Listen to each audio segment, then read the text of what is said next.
बोखावजायै लखिमपुर जिल्ला बर' खौरांगिरि गौथुमनि गोदान बिबानगिरिफोरनि समायखिरा लानाय आरो बिबान गथायनाय हाबाफारिया जोबनानै थाङो। सानसेनि मेहेरगोनां हाबाफारिजों सिमेन्ट सापरि सृजन एनजिअ मावखुलियाव जोबनानै थाङो। मख'नो गोनांदि बे हाबाफारिनि लोब्बायै मोनसे गेवलां मेलखौबो लानाय जायो। बोखावै लखिमपुर जिल्ला बर' खौरांगिरि गौथुमनि बोसोनगिरि अरुण ब्रह्मनि मासि लानानै सामलायनाय मेलखौ बेखेवना होयो धेमाजि जिल्ला दुलाराय बर' फरायसा आफादनि आफादगिरि तेनजिं बर'आ।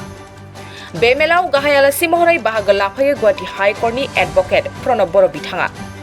बिथाङा गावनि बिबुंथिनि गेजेरजों आथिखाल थासारिनि सोमोन्दै गुवारै फोरमायथिना होयो। मेलाव हांख्रायजानाय आलासि महरै धेमाजि जिल्ला एबसुनि बोसोनगिरि शिबराम बसुमतारिया लोगोसेनो धेमाजि जिल्लानि खौसेथि बर' सुबुं आफाद माखासे आफादनि दैदेनगिरि समाज सिबियारिफ्राबो बे मेलाव बाहागो लादोंमोन। जावटिगिं सेरेमनि आरो बे सेरेमनियाव आंखौ गाहाय आलासि महरै लिंनो थाखाय गिबियावनो बिथांमोनखौ आं गोसोनिफ्राय साबायखर होबाय आरो दा जार्नालिजम हिसाबै बिथांमोना जा मोनसे गिदिर मोनसे बिबानखौ लानानै दिनै अर्गानाइजेसनखौ खुंबाय आरो बे अर्गानाइजेसननि आंनिफ्राय एज ए लयार हिसाबै एडभकेट हिसाबै आं बिथांमोननि गाहाम हामलायदों आरो बिथांमोननो जाखिनि लसफोर दोङो जाखिनि आइन्सफोर दोङो जार्नालिजमजों लोब्बा थानाय बेफोरखौ आङो दिनै बिथांमोनजों सावरायबाय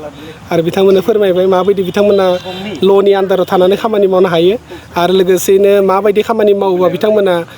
आयेननि नोजोरावबो गोलैनो हायो। थ' बे गासैबोखौबो आं दिनै गाहाय आलासि महरै सुंद' बिबुंथिनि गेजेरजों आं फोरमायदों। खौरांगिरिफोरखौ माबोरै खामानि मावजानो नोंथाङा हास्थायो दिनैनि बे समाव? खौरांगिरि होनोबा जिहेथु जोंनि इन्डियायाव डेम'क्रेटिकखौ माने ट्रान्सपेरेन्टलि जोंनि माने भारत हादराव सालायनायाव मोनसे मैखोम महरै प्रेसआ बा मिडियाया मोनसे आखाइ दङ आरो जायनि जाहोनाव बिथांमोनखौ फोर्थ पिलार होनाबो बुंनाय जायो। दा बेबायदि बेलायाव प्रेस हिसाबै बिथांमोना गोबां खामानि दङ जे खायसे इन'भेटिभ खामानिफोर दङ जेराव जायनि गेजेरजों समाज सिबिनायनि खामानिफोर दङ आरो जेराव इडुकेसनेल निउसफोरबो दङ जायखौ बिथांमोना लानांगौ आरो दानि जुगाव जिहेतु कम्पिटिटिभ जुग जाना फैदों आरो जिहेतु नैबे आनडिभाइडेड लखिमपुर बड' जार्नालिजम एस'सिएशननि निउस राइटारफोरनि दिनै समाय लानाय हाबाफारि बे हाबाफारिनि गेजेरजों बिथांमोना बे नङा जे धेमाजि ओनसोलनि बा लखिमपुर ओनसोलनिनो खामानि मावनांगौ बिथांमोना सारा आसामनि लोगोसेनो हायोबा नेसनेल लेभेलावबो खामानि मावनो नाजानांगौ आरो बेबायदि बेलायाव गिबियावनो बिथांमोना हायोबा जोंनि बे बर'फोरा बिटिसि आरो बिटिआरनि बाहेरायाव थानाय बर'फोरा माबायदि प्रब्लेमजों जुजिनो गोनां जायो बैफोर खामानिफोरखौ बिथांमोना फकासाव लाबोनांगौ। दिनै आङो आंनि बिबुंथिनि गेजेरजों आंहा मोनसे आयदा थालांबावदों बेनो जाबाय मिडिया ट्रायल। दा मिडिया ट्रायल बुस्थुखौबो बिथांमोना एसे लाबोनो हायोबा जेरै बर'फोरनि मेजर इस्युसफोरा मा जेरै जोंहा BKWCआव थानाय गोबां ओनसोलाव हानि लेन्ड राइट्सफोरनि प्रब्लेम जाना फैयो। दा बै लेन्ड राइट्सफोरखौ बिथांमोना मोनसे इस्यु खालामनानै बिथांमोना हाइलाइट खालामनो हायो आरो गभर्नमेन्टनो मेसेज हरनो हायो आरो लोगोसेयैनो काउन्सिला BKWC काउन्सिलाबो जोंना जानाया 3 बोसोरानो जाबाय। दा जायोबा बेखौबो माबायदि प्रेसआ जे ओरै नङा जे अर्गानाइजेसननि गेजेरजोंनो बिथांमोना नेनानै रादाब होगोन। दा अर्गानाइजेसनसफोरखौ नेयालाबासिनो प्रेसआबो जे बे 3 बोसोराव BKWCनि स्टेटासा मा दिनैसिम जों नुनो मोन्दों खेबसेल' फाननि उनाव BKWCआव जेबो फान फैथ'वाखै। दा बेखौबो जोङो रेज खालामजायो जे जिहेथु BKWCखौ बिटिआरनि बाहेरायाव थानाय बर'फोरनि मोजांनि थाखायनो अट'नमास काउन्सिलखौ बानायनाय जादों। दा बै हिसाबै बिनि स्टेटासा बिनि प्रग्रेसा माबायदि दा बेखौबो बिथांमोना खालामजायो। लोगोसेयैनो बिथांमोना दा आथिखालाव स्पर्ट्सनि बिराद जुग स्पर्ट्सनिबो जोंनि यं जेनेरेसन्सफोरा जोंनि बर' मानसिफोरा मिथिगौ फुटबलफोराव बिराद गोबाङैनो एनार्जेटिक बिराद थ' बेफोरखौबो स्पर्ट एस'सिएसनफोरा माबायदि खामानिफोरखौ आगबारिलांगोन बेफोरखौबो नोंथांमोननि निउस चेनेलनि थ्रुयैबो हाइलाइट खालामजायो। गोजोन्थों। दिनै धेमाजि जिल्ला दुलाराय बर' फरायसा आफादनि आफादगिरि महरै आङो बेवहाय जि हाबाफारि बोखावजायै लखिमपुर जिल्ला बर' खौरांगिरि गौथुम जायखौ बर' जार्नालिस्ट फेडारेसन होननानै जों मिन्थियो। दा बिथांमोननि दिनै मोनसे समायखिरा लानाय हाबाफारि बे समायखिरा लानाय हाबाफारियाव बेखेवगिरि आलासि महरै आं धेमाजि जिल्ला दुलाराय बर' फरायसा आफादनि आफादगिरि जानानै बेवहाय बाहागो लानो मोननानै जोबोद गोजोननाय मोनदों। बेवहाय दिनै गोबां खौरांगिरिफोरा गासैबो खौरांगिरिफ्रानो गुबुन गुबुन खौरां बुथुमग्रा बिसोर गासैबो ज' जानानै मोनसे फेडारेसन दाबाय मोनसे आफाद दाबाय आरो बे आफादा जिहेतु बर'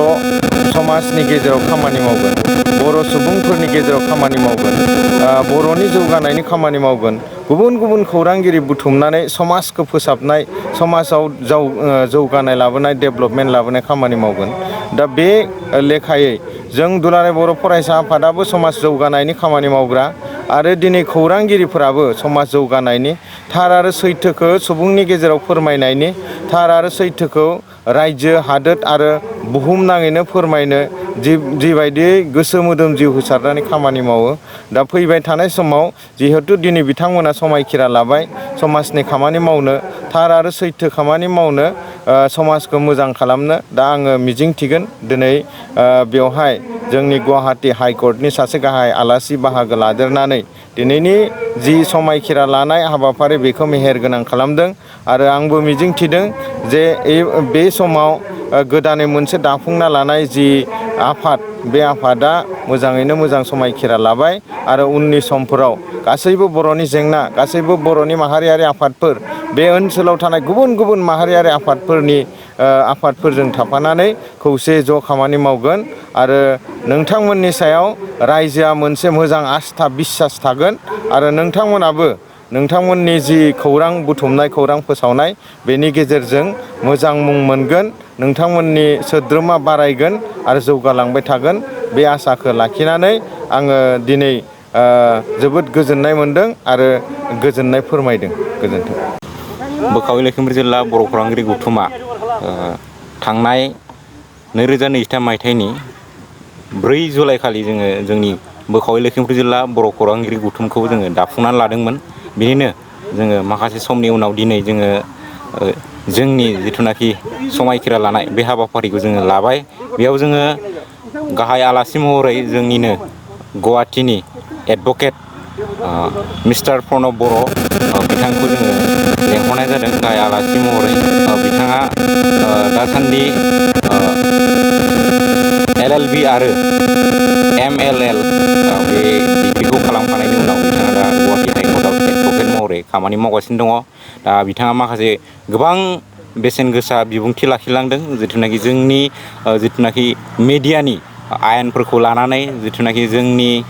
एथिक्सफोरखौ लानानै बिथाङा गोबां मेहेरगोनाङै जोंनो माखासे बोसोन होलांदों दा बिथाङा फैबाय थानाय समाव जोंनि बर' खौरांगिरि गौथुमखौ स्ट्रंनि सायाव स्ट्रं बा गोजौनिफ्राय गोजौ मोनसे स्पिरिटखौ लानानै दावखोलांबाय थानो बेखौ लुगैदों थिग बेबायदिनो जोंबो जोंनि जिथुनाखि जोङो आफाद दानायनि जोंनि माखासे थांखिफोरानो बेनोखा जोंनि ओनसोलनि माखासे आउट अफ बिटिआरनि जिथुनाखि जोंनि बर'नि माखासे जेंना जेंसि समाजनि जेंना जेंसि बैफोरखौ लानानै जोङो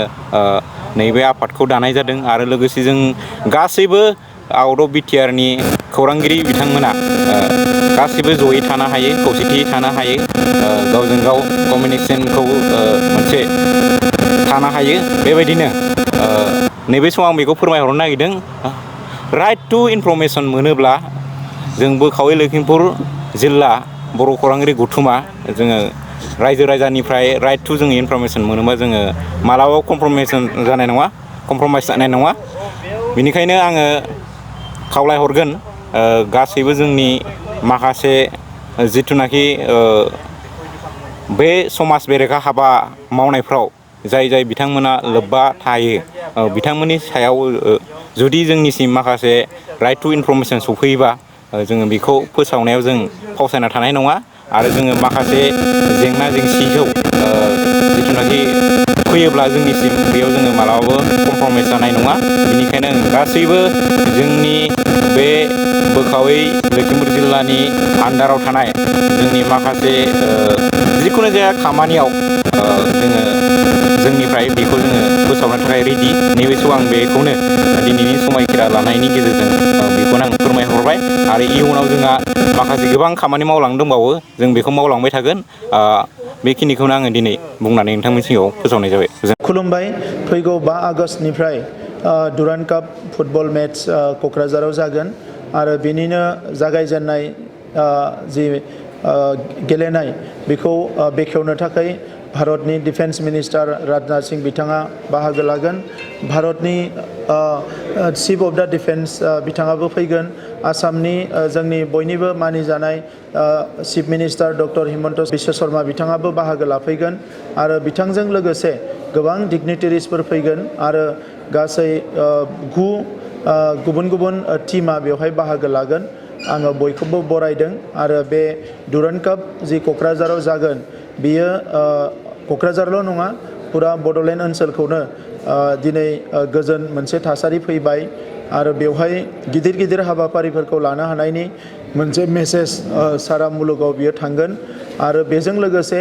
जोङो जायखौ हास्थायदोंमोन जे बड'लेण्ड ओनसोलखौ मुलुगनि मानसिफ्रा मिथिनांगौ जोंनि ओनसोलाबो जौगानांगौ दा बे बिथिङाव जोङो आगानसे आवगायलांनो हाबावगोन होननानै आं मिजिंथिदों जोंनि ओनसोलनि गेलेगिरिफ्रा लाइमोनफ्रा फुटबलजों लोगोसे गुबुन गुबुन गेलेमुआव बाहागो लागिरिफ्रा बे डुरान्ड काप फुटबल मेट्सनि गेजेरजोंनो आरोबाव थुलुंगाखांनाय मोनगोन आरो हादोरारि थाखोआव नेशनेल लेभेलाव आरो इन्टारनेशनेल लेभेलाव गेलेनो थाखाय बिथांमोना खाबु मोनगोन जोंनि जि गेलारि आरो स्टेडियाम बियो गासैबो साइडनिफ्राय मोजाङै रेडि जाबाय दा नंखायनो रायजो राजाफोरखौ बाहागो लानो थाखाय आङो बयखौबो खावलायनाय जाबाय गोजोन्थों